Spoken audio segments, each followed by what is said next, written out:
verdadero. El principio de la creación de Dios dice esto: yo conozco tus obras, que ni eres frío ni caliente. Ojalá fueras frío o caliente. Pero por cuanto eres tibio y no frío ni caliente, te vomitaré de mi boca. Porque tú dices: yo soy rico y me he enriquecido, y de ninguna cosa tengo necesidad. ¿No sabes que tú eres un desventurado, miserable, pobre, ciego y desnudo? Por tanto, yo te aconsejo que de mí compres oro refinado en fuego, para que seas rico, y vestiduras blancas para vestirte, y que no se descubra la vergüenza de tu desnudez, y unge tus ojos con colirio para que veas. Yo reprendo y castigo a todos los que amo.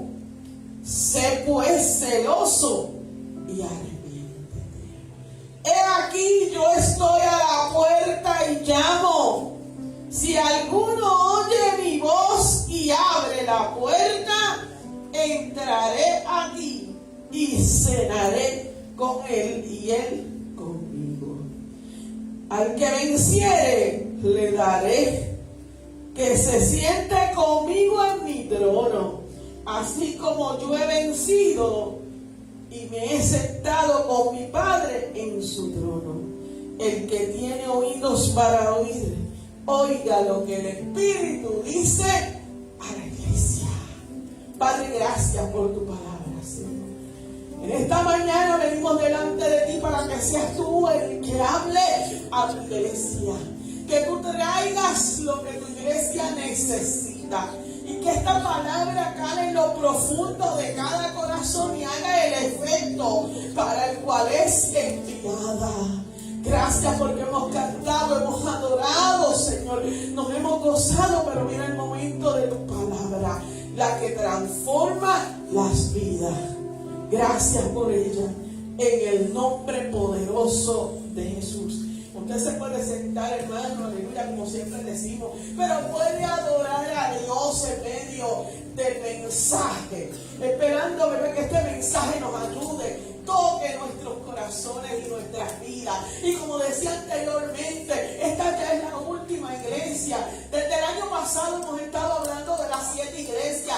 Lo hemos hecho esporádicamente para no cansar de llevar la secuencia de siempre hablar de las iglesias, sino que en el medio hemos traído palabras que el Señor nos ha dado para la iglesia conforme a la necesidad. Mucha gente lo hace corrido, pero hay veces que la iglesia necesita escuchar otra palabra de parte del Señor.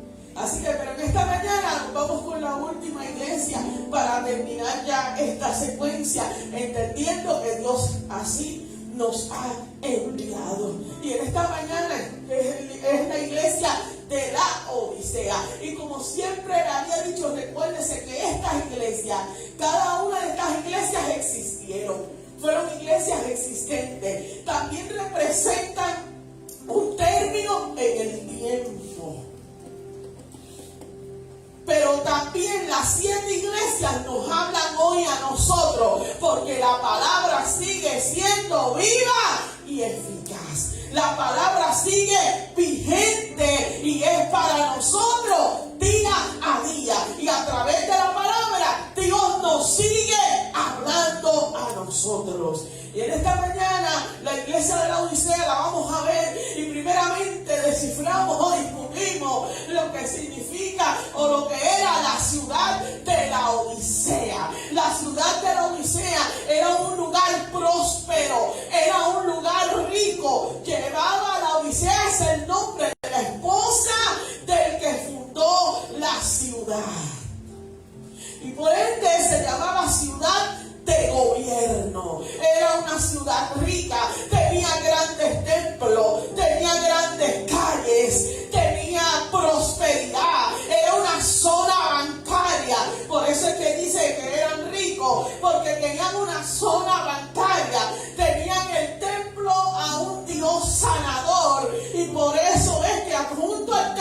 ellos tenían la escuela de medicina, y en esa escuela de medicina era donde fabricaban un ungüento para los ojos, para cuando las personas venían del desierto, se echaran ese ungüento en los ojos para que le curara y pudieran ver mejor. También era una zona de textiles, fabricaban telas y alfombras de lana, o sea que era un lugar próspero, donde había ¿qué? Donde había de todo. Nada material hacía falta en esta ciudad.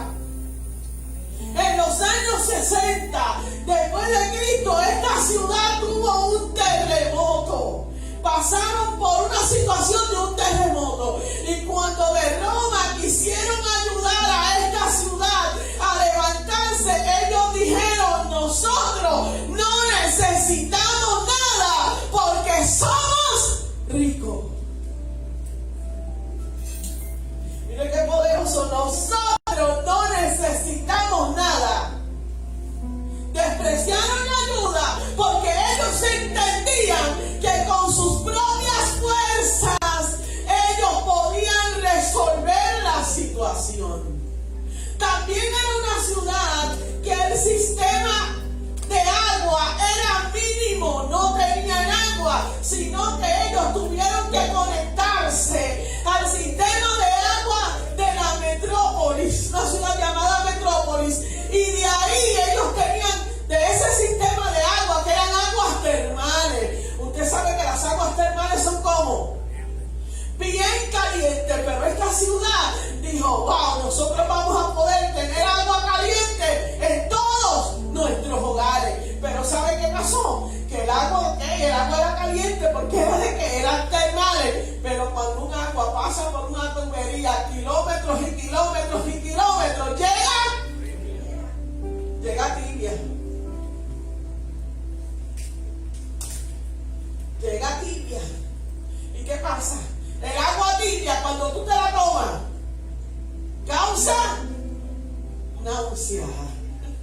Por eso es que el Señor los compara con esa agua tibia. Porque Dios sabe hacer las comparaciones, y para que el mensaje llegue como tiene que llegar, Dios tiene que compararlo con algo que la misma ciudad o la misma iglesia utilice. Y aquí vemos que el ángel de la iglesia, que es nuestro Señor, el ángel de la iglesia, dice así. El ángel, el amén, se representa ¿qué? Como el amén. Y cuando vemos que el ángel se representa como el amén es el ¿qué? El así sea de Dios. El ángel se estaba representando como el así sea, el verdadero, el auténtico, el que es firme, el que no miente, el así sea de Dios, el que dice en él están todas sus promesas, en el amén y en el así sea. En el libro de Isaías habla del amén como representación de Dios, pero que cuando la Septuaginta lo tradujo, le puso el Dios verdadero, que es el auténtico, el Dios firme, el amén, el así sea, el está hecho. O sea, que Cristo es la representación afirmada del amén de Dios. Qué poderoso, porque Cristo es la representación y afirmación del amén de Dios. Después dice el testigo fiel y verdadero, el que no falla. Recuérdese que estuvimos hablando de la fidelidad de Dios hace parte del domingo. Y hablamos que el que Dios es fiel, el que no falla a su promesa, el que es verdadero. Él no es un Dios que miente, sino que Él cumple lo que promete. Él es auténtico, Él es verdad,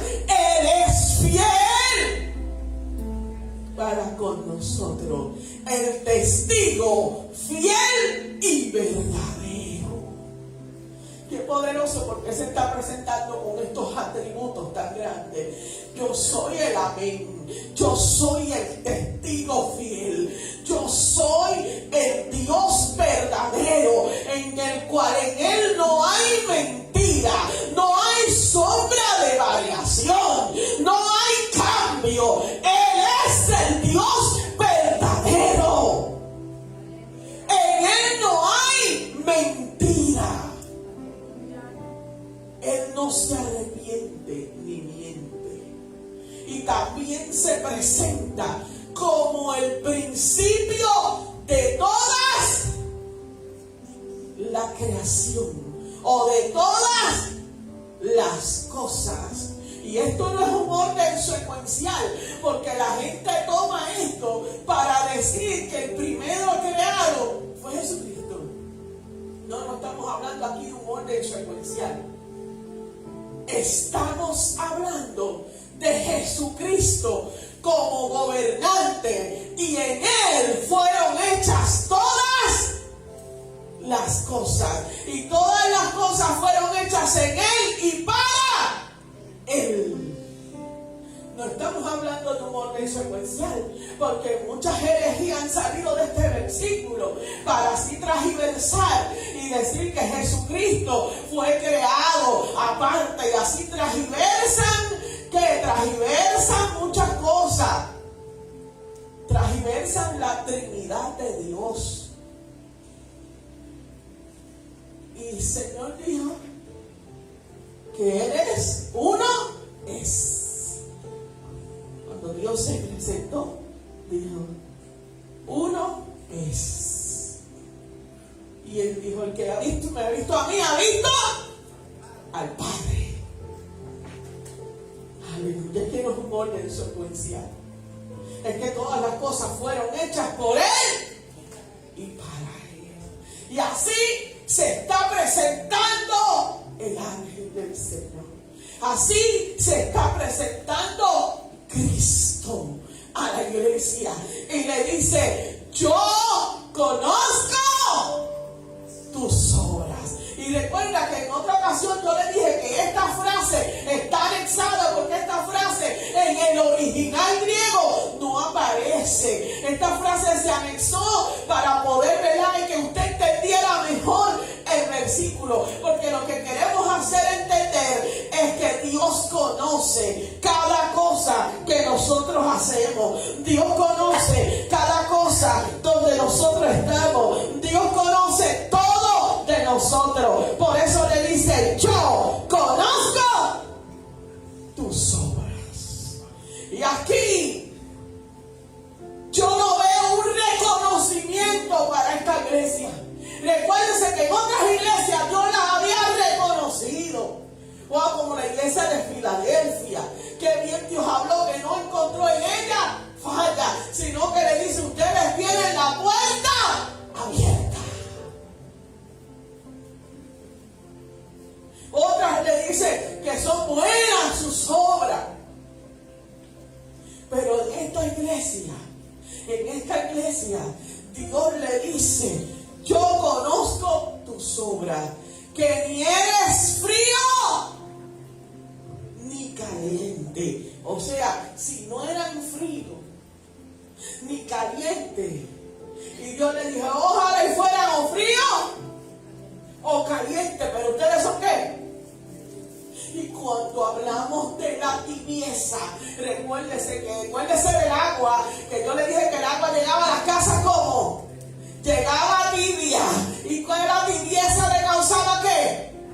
Náuseas. Porque la tibieza, cuando tú te tomas algo tibio, tomes un refresco tibio, deja el refresco ahí un rato bajo el sol y tómeselo después para que usted vea que usted no lo soporta. O tómese un agua ahí, déjelo un ratito allá afuera bajo el sol para que usted vea que usted no se la puede tomar. Porque a temperatura ambiente sí, pero tibia no se la toma nadie. ¿Por qué? Porque causa náuseas, causa indiferencia. Aleluya. Significa que esta iglesia estaba tibia. Lo que significa era que había en ella una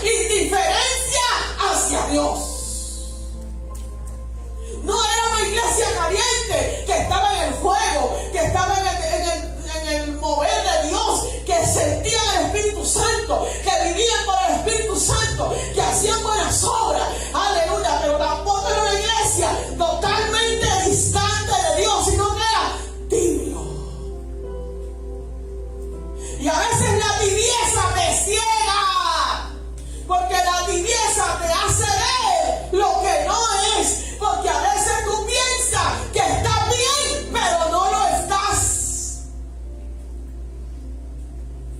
Y esto es poderoso, porque la tibieza a veces nos ciega y pensamos que estamos bien, porque la tibieza nos hace entender que somos lo suficientemente, que tenemos la suficiencia de Dios, o que estamos lo suficientemente bien con Dios, pero sin embargo estamos lejos de Él. Sin embargo, nuestro corazón está lejos de Él. Y así hay gente que se siente muy suficiente porque vienen a la iglesia, porque están aquí sentados en la banca, porque te cantan 3 coros, porque te levantan la mano para adorar a Dios, pero sin embargo están lejos del Señor. Están, como decía el Señor, de labios me honran, pero mi corazón, pero su corazón está lejos de mí. Porque esto no es la apariencia, porque hay gente que lo hace por apariencia. Yo vengo aquí, canto 4 coros, levanto la mano y todo el mundo piensa que yo estoy bien, pero sin embargo yo me siento vacío. ¿Sabe por qué? Porque usted está tibio. Usted vive una vida de apariencia, otros viven una vida de religiosidad. Se creen que porque son tan religiosos ya ellos son suficientes con Dios, pero sin embargo no tienen a Dios ni cerca. Lo que tienen es la religión. La religión no te salva, a ti te salva Cristo. La religión no salva a nadie. El que salva es Cristo. Estás bien religioso, cumple la ley, te cumple la palabra al pie de la letra, pero Cristo no está en su corazón. El sacrificio de Cristo no emana en ellos. Por eso son lo suficientemente para estar con Cristo, pero no lo suficientemente para alcanzar la vida eterna. Y así escucha. No te creas que porque tú vienes aquí ya tú eres salvo. No te creas que porque tú vas a una banca y adoras a Dios y cantas tal vez una alabanza y tomas parte, ya tú eres salvo. ¿Cómo está tu corazón? ¿Cómo está tu corazón? Porque a veces nuestro corazón está lejos de Dios.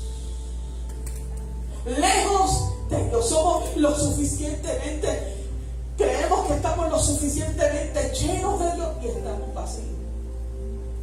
Creemos que con lo que tenemos lo alcanzamos todo.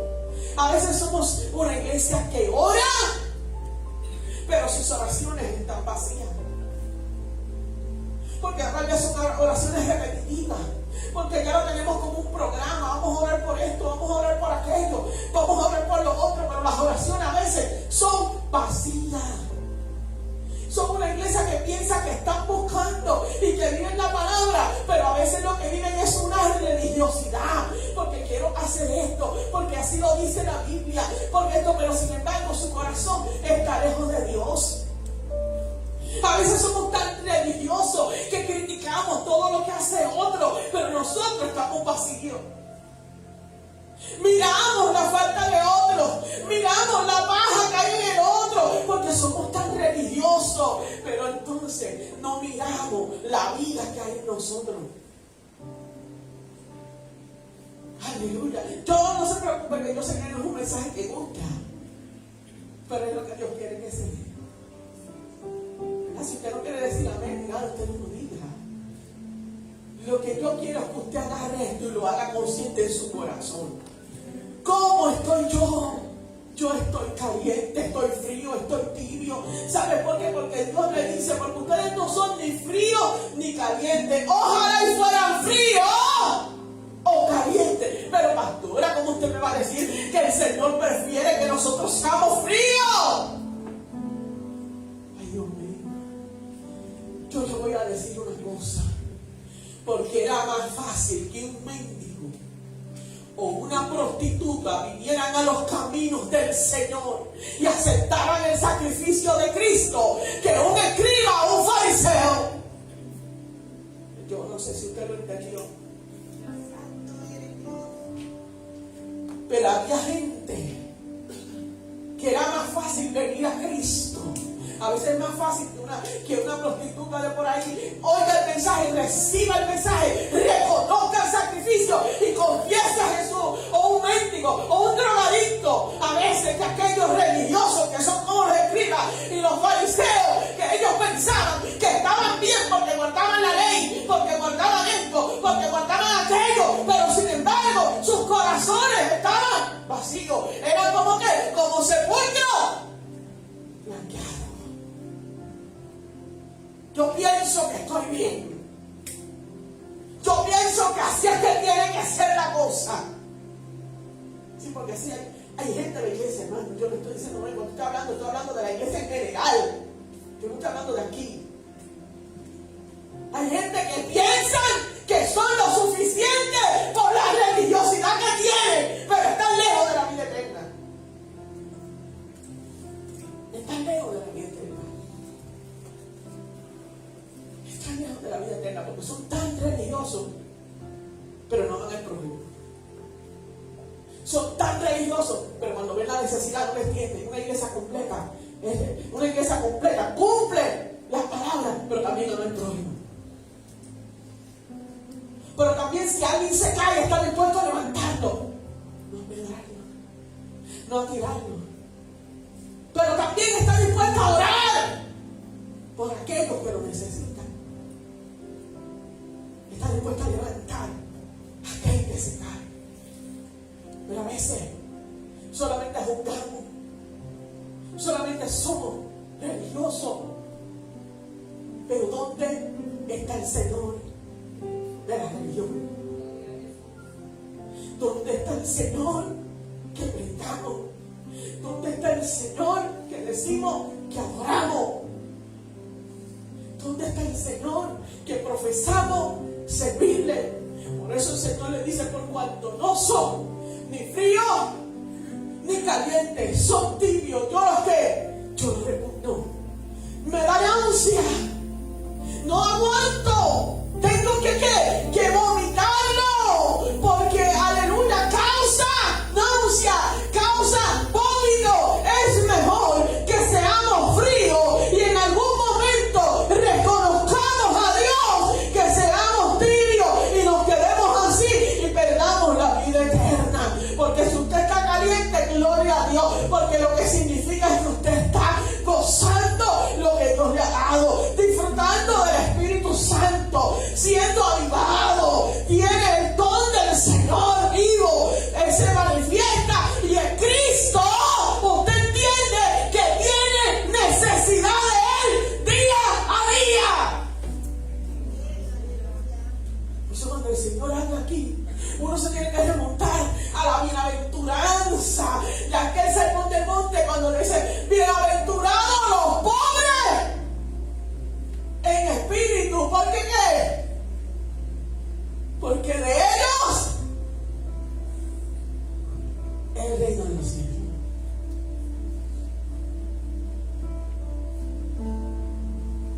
Bienaventurados los pobres en.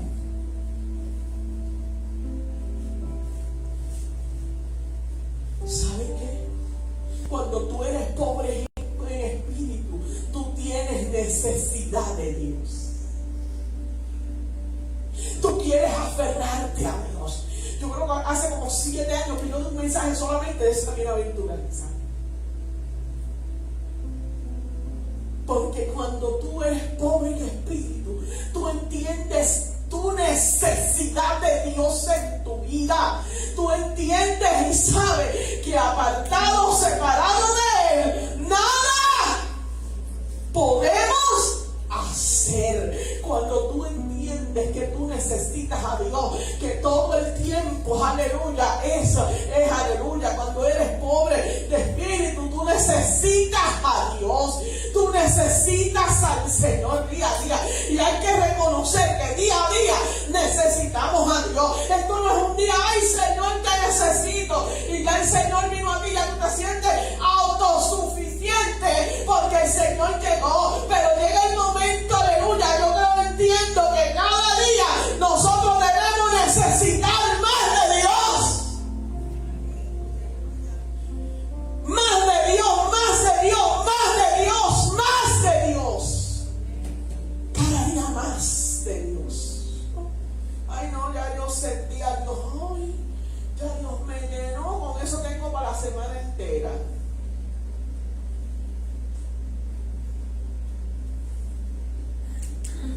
A veces yo salgo de aquí y digo, yo todavía estoy, me voy a otro culto porque yo sigo necesitando más de Dios.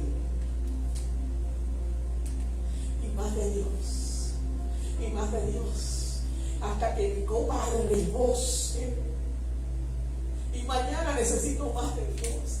Y el martes necesito más de Dios. Y el miércoles necesito más. Yo tengo que reconocer. Nosotros tenemos que reconocer nuestra necesidad de Dios. Pero la iglesia de la Odisea no reconocía su necesidad de Dios. Ellos no lo reconocían. Por eso estaban tibios. Porque el tibio piensa que es suficiente lo que tiene. Y no es así. Porque cuando venimos a ver, Dios lo vomita. Es repugnante. Le causa náuseas. Y yo te voy a dar un ejemplo. El que estaba al lado de la cruz de Jesús, aquel hombre estaba como. Todo un examen a ver si usted entiende. El que estaba crucificado, el ladrón, estaba como.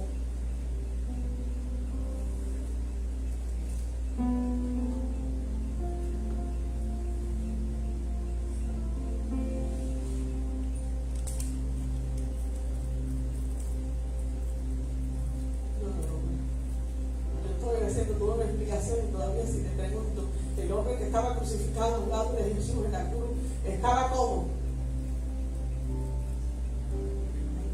Tendría que darle un escojo, una selección múltiple. Estaba frío,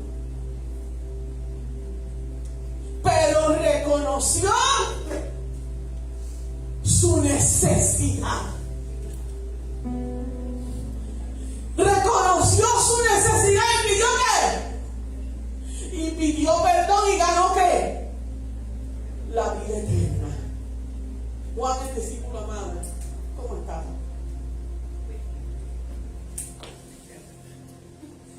Dios mío, con una selección de ustedes. Juan, el discípulo amado, estaba caliente. Ustedes están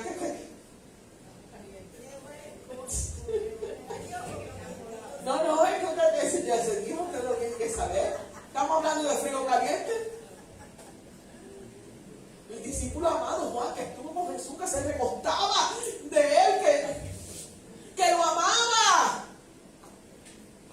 que estaban dispuestos a hacer lo que sea y después a morir por el Señor. Obviamente, él estaba caliente, ganó la vida eterna. Pero Judas, ¿quién dejó tibio? Aleluya. No, Jonathan está al día. Estaba tibio. ¿Saben por qué? Porque caminaba con Jesús. Aparentaba ser un discípulo de Jesús.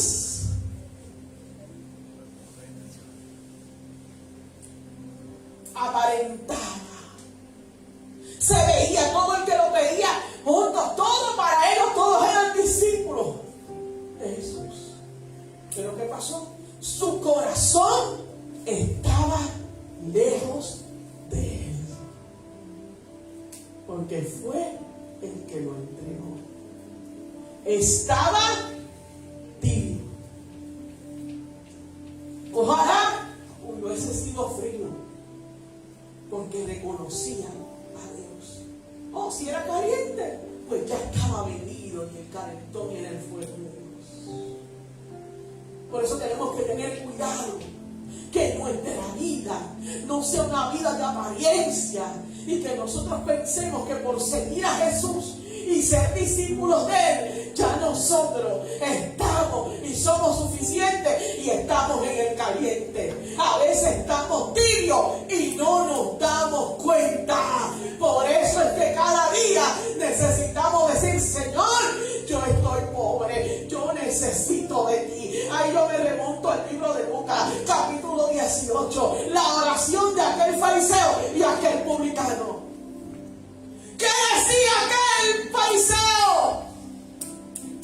Dándose en el pecho y diciendo: Señor, yo hago esto, yo soy esto, yo soy aquí, yo no soy como aquel publicano.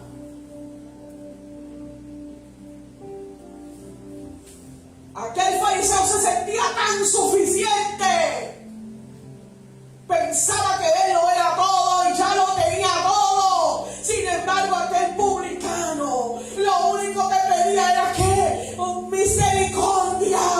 Se sentía humillado y lo que daba a entender era que necesitaba, que estaba pobre de espíritu, y hacía entender que necesitaba más de Dios. Que nosotros seamos como ese publicano, que reconozcamos y entendamos que necesitamos más del Señor, que no nos paremos a decir: wow, Señor, yo estoy así, yo tengo esto, yo hago esto. Él decía: yo doy ofrenda, yo doy diezmo, yo estoy así, yo no soy como aquel. Sin embargo, aquel lo estaba mirando el Señor. A quien estaba mirando y honrando el Señor era aquel publicano. Ciertamente aquel fariseo ya ganó lo que buscó. Que nosotros seamos como aquel publicano y que nosotros entendamos que tenemos necesidad de Dios. Después el Señor le dice: tú dices que eres rico y te has enriquecido y de nada tiene necesidad. ¿Sabe por qué? Porque hay que remontarse al terremoto que tuvieron, que ellos decían que eran ricos, y cuando Roma intentó ayudarlos, ¿sabes qué dijo la ciudad? No, nosotros no necesitamos ayuda. Así mismo era la iglesia.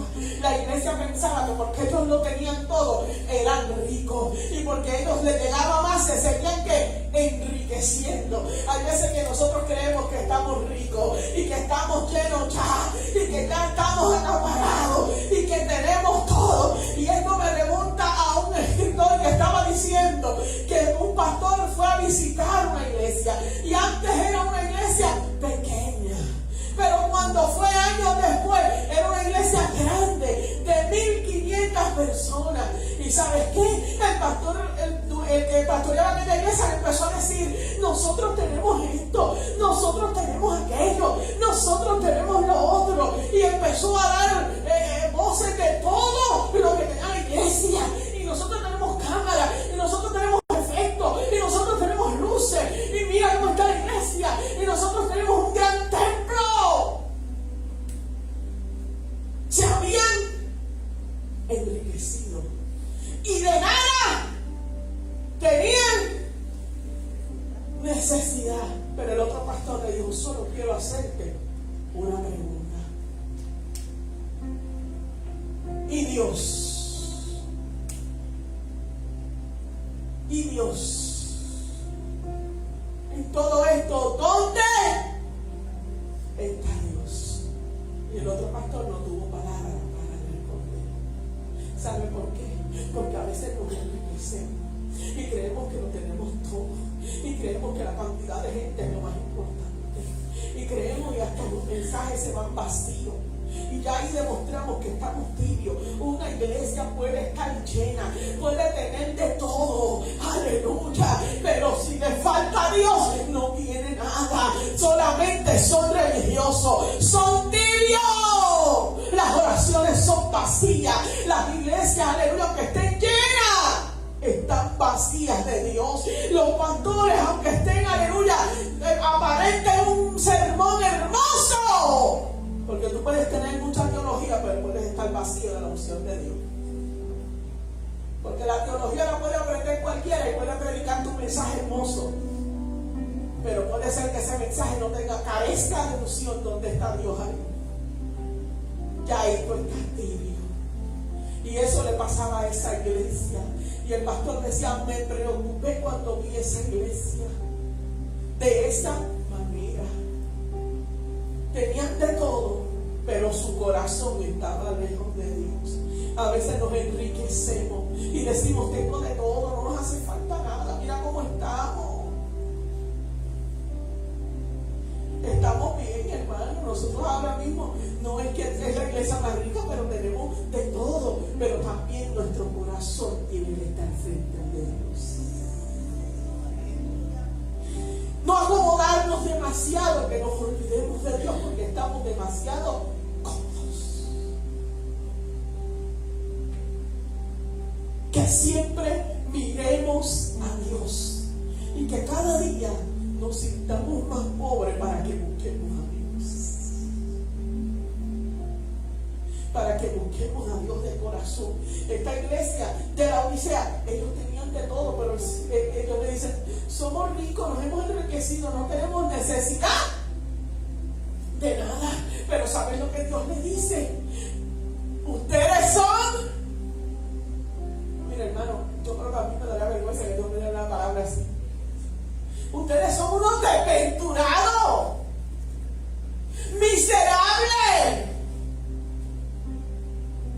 ¿Usted sabe lo que es? En cierta ocasión Pablo dijo, miserable de mí. Es que es algo malo que nosotros nos creamos que estamos bien. Y a veces decimos, no solamente es la juventud, que hay pecado, no hay pecado en todo, hermano. Hasta el líder más grande puede pecar. Hasta el líder más grande puede pecar. Podemos caer, cualquiera puede caer. Y más cuando uno está tibio. Por eso es que necesitamos de Dios. Necesitamos de Dios. Por eso tenemos que decir, Señor, yo estoy pobre, necesito de ti. Necesito de ti. Ustedes son unos desventurados, miserables. Ustedes son unos pobres, desnudos, ciegos. Que el Señor le diga, son unos, mira hermano, son unos. Eso es para uno enderezarse o salir corriendo. Una ciudad que lo tenía todo.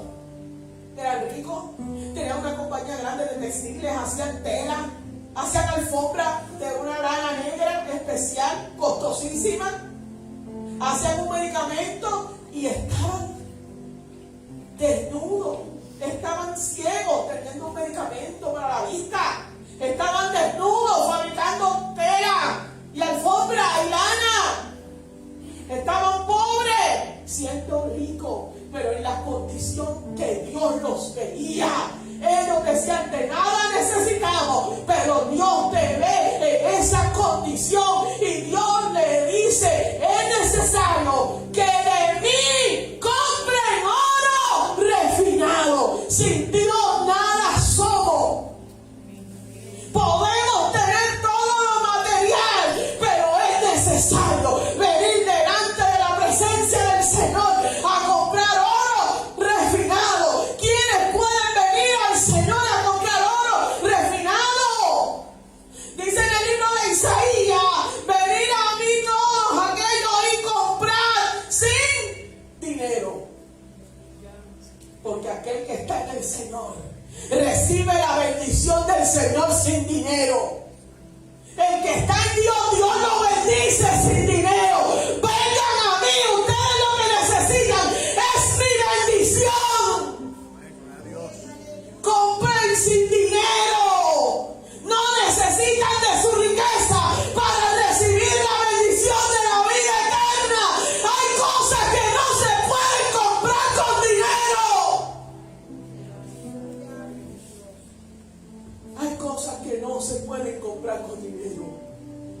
La vida eterna no la pueden comprar por más rico que yo. La salvación no la podían comprar. Pero el Señor te dice: vengan a mí y compren sin dinero. Compren oro refinado. Porque si vienes a mí, te dice el Señor, vas a recibir el oro refinado. Y quizás usted lo está viendo de una manera material. Esto es una manera espiritual. Vengan a mí y compren el oro refinado. Van a poder comprar sin dinero. Porque el que recibe y acepta y se aferra al Señor, Dios lo bendice con toda bendición.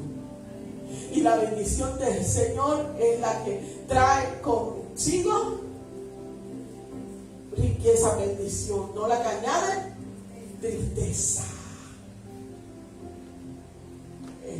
Hacían unas telas y tenían lana y estiza y que estaban desnudos. Y el Señor le dice: vengan a mí a comprar, a tener, para que tengan vestiduras blancas.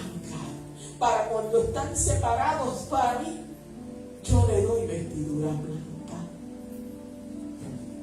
La santidad, vengan a santificarse. La santidad no es una teología más como muchos la quieren hacer ver.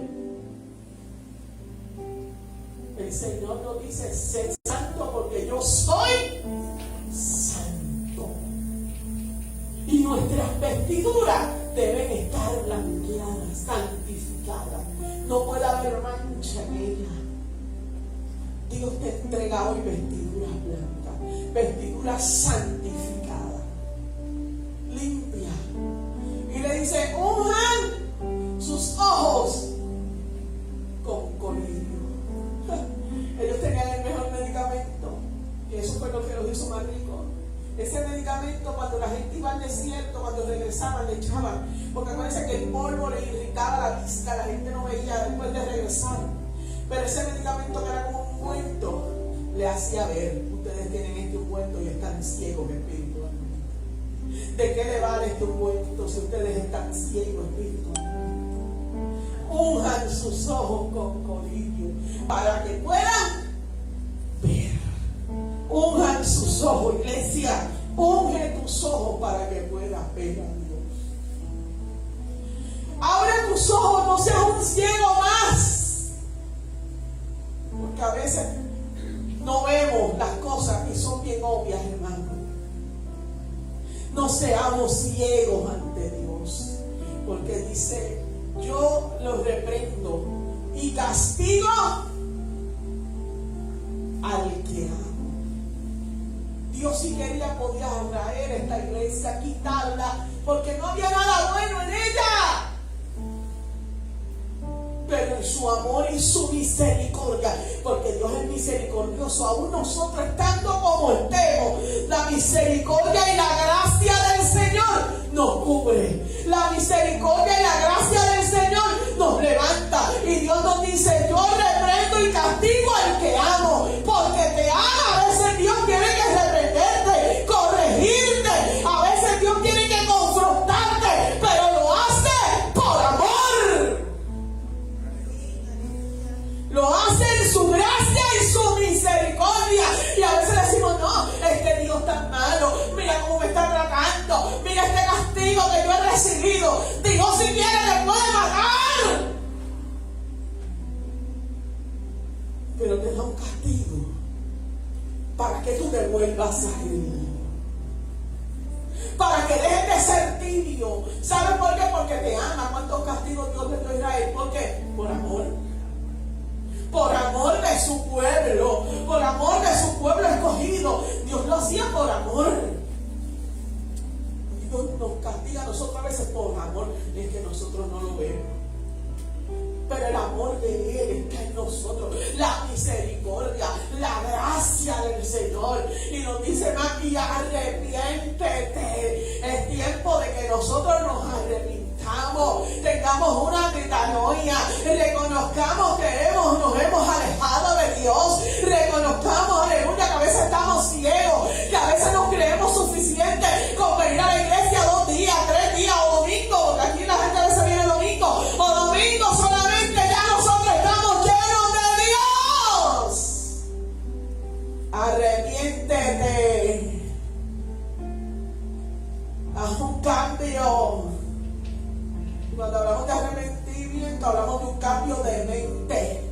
una metanoia. Arrepiéntete.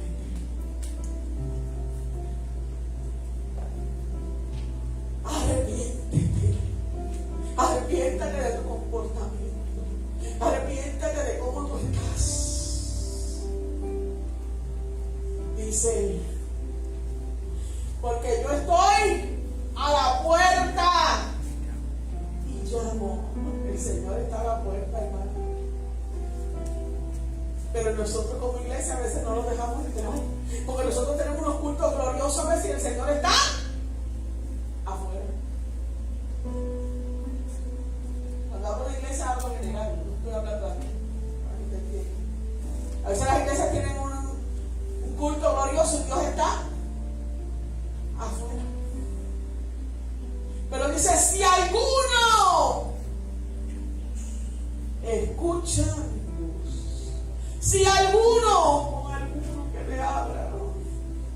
Porque él es un caballero, él está ahí afuera esperando. Con uno que le abra, dice que él entra y cenará. Y cuando habla de cenar, aquí yo me quiero detener, ¿sabes por qué? Porque en la cultura hebrea habían dos comidas importantes. Una era el almuerzo, que era más leve, que era más simple y era rápido. Pero la cena a la cual el Señor se refiere, y cuando está escrito en griego vamos a ver que es ese tipo de cena la que el Señor se refiere. La cena era un momento para reflexionar, un momento para compartir, un momento donde la gente llegaba de su trabajo, principalmente los hombres, y comenzaban a hablar y a expresar. Tenían un momento de relajamiento, de descanso, pero también ahí en esa cena podían hablar con su familia, contarles sobre el día de trabajo, todas esas cosas. Y lo que el Señor está diciendo es, yo quiero entrar y cenar contigo, relajarme ahí contigo, conversar contigo, tener una comunión. Ay, Dios mío. Tener una comunión contigo, estar ese tiempo, porque te dice, si me abres, yo cenaré con él y él conmigo. Dios quiere tener una intimidad, quiere sentarse contigo, quiere relajarse contigo, quiere tener una conversación contigo, una comunión contigo, tú y el Padre, aleluya, en plena comunión. Eso es lo que Dios quiere, tener esa comunión contigo. Dale esa oportunidad. Ábrele la puerta porque Él está esperando. Él es un caballero. Yo estoy a la puerta y llamo. Si alguno me abre, aleluya, si alguno, en su misericordia le quería decir a esta iglesia, yo estoy aquí. Si alguno me abre, yo voy a entrar y voy a tener comunión. Y voy a tener comunión. El que venciere se sentará conmigo en mi trono, como yo he vencido y me he sentado al lado de mi Padre. Necesitamos ser ese vencedor, iglesia, ser más que vencedores. Nos está diciendo que si lo dejamos entrar, va a hacer una obra en nosotros. Y después nos está diciendo, si vences todo, vas a tener la vida eterna. Pero si te quedas tú y yo, te vas a creer suficiente, pero no vas a alcanzar la vida eterna. Te vas a sentar en mi trono, así como yo me senté con mi Padre. Es que vas a tener vida eterna. Te vas a sentar con el Señor en su trono y vas a gobernar juntamente con Él. El que tiene oídos para oír, oiga lo que el Espíritu dice a la iglesia. Yo no sé si en esta mañana tú has entendido este mensaje, pero Dios nos está llamando a que tengamos una intimidad con Él, a que no estemos tibios, a que no tengamos esa indiferencia con Él, a que nos sintamos que cada día que estamos pobres, cada día necesitamos más de Él. No es suficiente, Dios, yo te necesito. Cada día te necesito, Dios. Porque no es suficiente. No es suficiente. Iglesia, yo no sé si tú entiendes este mensaje, porque esto es algo para que tú lo analices. Póngase de pie, analice. Yo me siento que estoy completa, o me siento que necesito más de Dios. Porque yo necesito cada día más de Dios. Cada día más de Dios. Que mi copa se rebose. Yo me siento pobre de espíritu. Yo necesito a Dios. Yo necesito a Dios. Yo necesito más de Dios. Yo no necesito riqueza. Yo no necesito enriquecerme, porque si yo lo tengo a Él, yo lo tengo